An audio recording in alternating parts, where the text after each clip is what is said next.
Hello everyone, welcome to my channel. Today I am going to discuss about C language.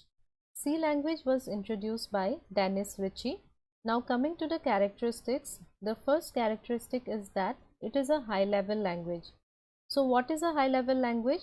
A high level language is not understandable by a computer. Computer understands only low level language. Low level language means it will consist of zeros and ones. But C is a high level language. Now second point is it has only 32 keywords. Now what is a keyword? A keyword is a reserved word in C library which has a predefined meaning. The way in English we have 26 alphabets, and using those 26 alphabets we form different words, sentences. The same way, using these 32 keywords we are going to write different programs. Now third point is it is a portable language. Portable language means suppose I am writing one program in one computer, then I can run the same code in another computer provided the C compiler is present. Now fourth point is it is a core language. Core language means it is a base language. So if you know C, you can learn any other languages. Let us see the structure of a C program. So this is the structure of a C program. At first we write down the preprocessor directives. Now what is preprocessor directives? We will see in the later videos. So just I am writing down the structure. So first is the preprocessor directives, then second comes the global declarations. Now the global declaration is optional, so it may or may not be present in the program. Then comes main. Now this main is very important because the compilation of a program starts from main. What do you mean by compilation? That is, as I have told, C is a high level language. In order for the computer to process it, it needs to be converted to low level language. So that is done by the compiler, and the compiler starts the compilation process from main. So inside main there will be local declarations and some statements. Then after main there may be functions available. So there can be one function, two functions, or n number of functions. So again within functions we will be having local declarations and some statements. Now these functions are also optional. A program may or may not have any functions. So this is the basic structure of a C program. So what are the files that are used in a C program? So first file is a source code file. So source code file means suppose you are going to write down the code. So the file where you will be writing your code, that is known as the source code file. So it will come with an extension of .c. Suppose you are going to add two numbers, then suppose the name of my file is add. So I'll be saving my file as add.c, and inside add.c I'll write down the code to add two numbers. So that is the source code file. Now second one is header files. So what is a header file? So header file will contain some functions or subroutines that can be used by several source files for some specific purpose. Suppose for example I want to find out the square root of a number. So if I want to find out the square root of a number, there is a function called sqrt. Now if I want to use that sqrt function, then I will have to use the header file math.h. If you see here, this is math.h header file. It contains the mathematical functions. So if I want to use any mathematical functions like to find out the log of a number or the cos of a number, the square root of a number, square of a number, so for that functions are available which is present in math.h. So if I want to use those functions in my source code file, then I will have to use the header files, and the header files comes with the extension of .h. Now in C there are several header files available. So here I am mentioning only the 4 of them. So these are the basic header files that we use mostly. So the first one is string.h. Now what is a string?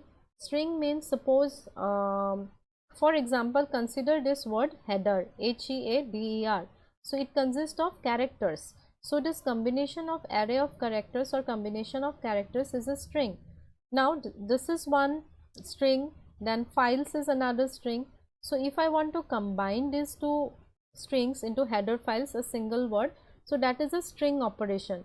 So if I want, or suppose if I want to reverse fi, you consider this one file.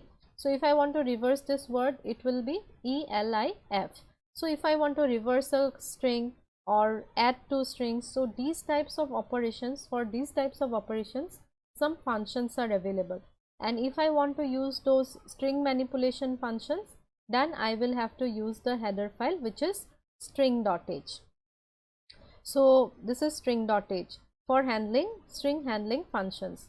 Then mat.h I have already told you. Then there is stdio.h. stdio stands for standard input output. So if you want to perform any input and output operations, so for that we are having two special functions called printf and scanf.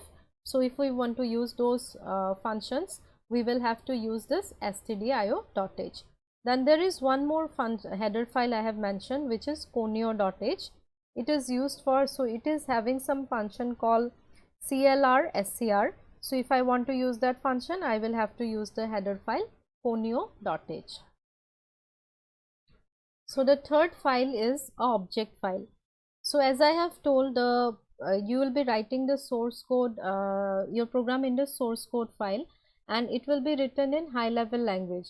So in order for the computer to understand it, you need to convert it to the binary code. So after converting it to binary code, the file that we obtain is known as object file. It has the extension of .o. Now the last one is executable file. So it is a file that is generated by a linker. So what is a linker? It links the various object files to produce a binary file that can be directly executed, and it has the extension of .exe. You must have seen many applications when you download the application or software, and if you want to run that application, there comes a exe file. When you double click it, the software or the application runs. So similarly, C is also having a executable file. So when it is run, and if your program is correct, you will get to see the output. Let us see the compilation and execution process of a C program. I have already explained all the files that are used in the C program. So now I am going to explain the compilation and the execution process.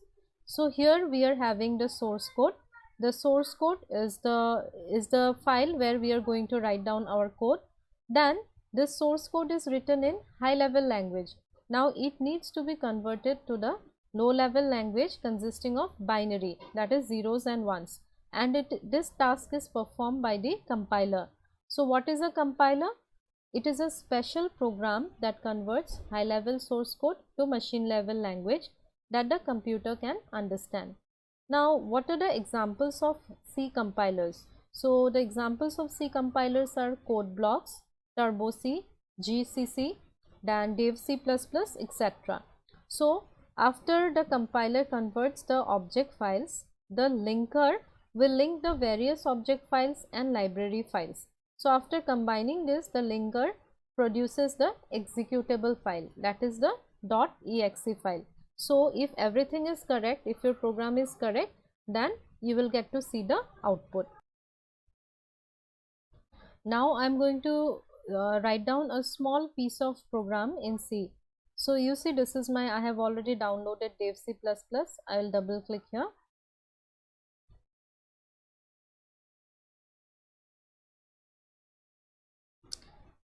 So here you can see this is file. So I will go to file, I will go to new, and then I will create a source file. Okay. So here I can write down my code. So here I am going to simply print my name. So I am going to write down my name or anything, whatever you want to write. So first is I will have to write hash include stdio.h. Now hash is this is the preprocessor directive. I have already told you about the structure of the C program. So the first line was preprocessor directive. So this is a so here you see this is the preprocessor hash. Then it is written include. Include means I need to include this header file. What is this header file? stdio.h, that is standard input output header file. Then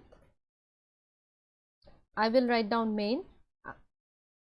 So from the main, the compilation process will start. Then I am going to write down this this curly braces. So inside it I want to display, suppose, welcome to C programming. So I want to display the line welcome to C programming. So I will have to use the function printf. So inside printf, whatever I want to write, I will write it within the double quotes. So I'll just write down welcome to C programming, and this will end. This is a statement, this is known as a statement, and it will end with a semicolon. So this is a very simple program that I have written.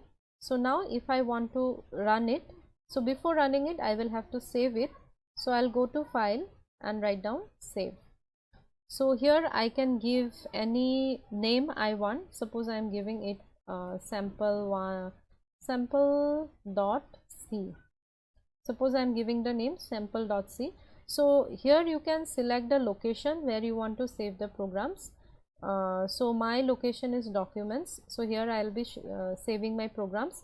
You can select whatever location you want. So let's save it. Actually I have already the file exists, so I'll just give yes. You can give any name you want. Then after that I need to run and compile. So what I'm going to do, I'll just go to execute.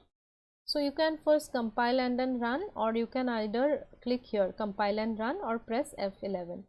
So let's see. So here down you can see the process has been initiated. So here you see this is my output, welcome to C programming. If I'll press enter, the screen will go away.